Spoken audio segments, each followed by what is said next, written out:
السلام علیکم ورحمۃ اللہ وبرکاتہ۔ بسم اللہ والصلاۃ والسلام علی رسول اللہ، اما بعد۔ پارہ نمبر 5 کے حوالے سے مختلف باتیں پیش کی جا رہی ہیں۔ پارہ نمبر 5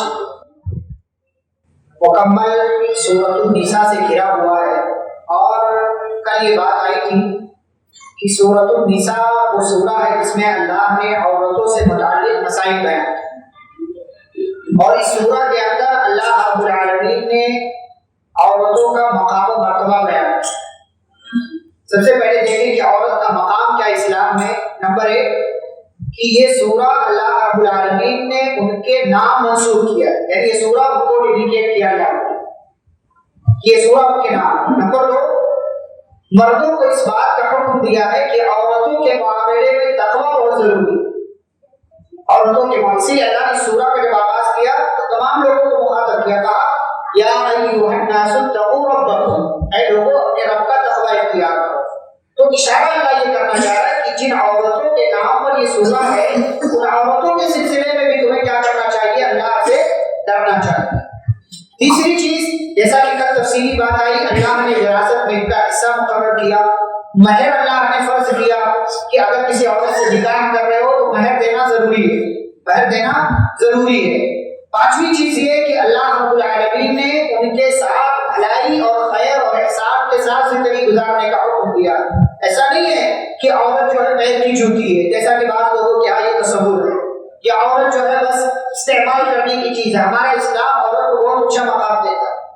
عورت استعمال کرنے کی صرف چیز نہیں ہے بلکہ اس کا بہت اونچا مقام، اس کے ساتھ فرمایا کہ اچھے سے رہو، بھلائی کے ساتھ رہو، اور ساتھ ہی ساتھ اللہ نے عورت کو نان و نفقہ یعنی خرچے کی ذمہ داری سے آزاد کر دیا۔ کہا کہ جس بھی مرد کے تم ماتحتی میں رہو گے وہ مرد تمہارے خرچے کا ذمہ دار ہے۔ اگر کسی تمہارا کوئی شوہر ہے تو شوہر ذمہ دار، باپ زندہ ہے اپنے باپ کے گھر میں ہو تو باپ ذمہ دار ہے، باپ کا انتقال ہو گیا بھائی ذمہ دار ہے، بھائی ذمہ دار ہے، اور بھائی نہیں ہے تو پھر چچا وغیرہ ذمہ دار۔ اگر کوئی بھی نہیں ہے تو پھر جا کر کے عورت اپنی زندگی گزارنے کے لیے تھوڑا بہت جو ہے اپنی عزت بچانے کے لیے پھر کیا کرے گی؟ وہ کام کاج کر سکتی ہے، وہ بھی پردے میں اور دائرے میں رہ کر کے۔ ایسے ہی اللہ رب العالمین نے اس بات کا بھی حکم دیا ہے کہ عورتوں کی غلطیوں کو نظر انداز کرتے رہو۔ بعض دفعہ جو ہے کسی وجہ سے کیا کوئی غلطی ہو جاتی ہے، جلد باز قوم ہے، ویسے بھی انسان جلد باز ہے، اور انسانوں میں عورت زیادہ جلد باز ہے، جذباتی ہے، کوئی نہ کوئی جملہ بول جاتی ہے، ان کی غلطیوں کو نظر انداز کرتے رہو۔ تو یہ اسلام میں عورتوں کا مقام ہے۔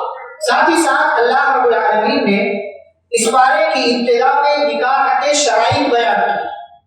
کسی سے نکاح کر رہے ہو تو کیا کیا چیزوں کا ہونا ضروری ہے؟ نمبر 1 ایجاب و قبول، ایجاب و قبول، اگر دونوں میں سے کوئی راضی نہیں ہے تو پھر نکاح نہیں ہوتا۔ نمبر 2 اللہ نے کہا کہ انتم تہو، اس سے علماء نے استدلال کیا کہ ایجاب و قبول ضروری ہے۔ نمبر 2 مہر، اللہ نے کیا کہا بھی اموالکم، تمہیں اپنا مال لگانا، مردوں کو اللہ نے حکم دیا تمہیں اپنا مال لگانا۔ عورت کے اوپر، لڑکی کے اوپر کوئی خرچہ نہیں، اس کے گھر والوں پر کوئی خرچہ نہیں۔ اگر خرچہ کوئی کرتا ہے، کرواتا ہے، وہ شریعت اسلامیہ کی تعلیمات کے خلاف کام کرتا ہے۔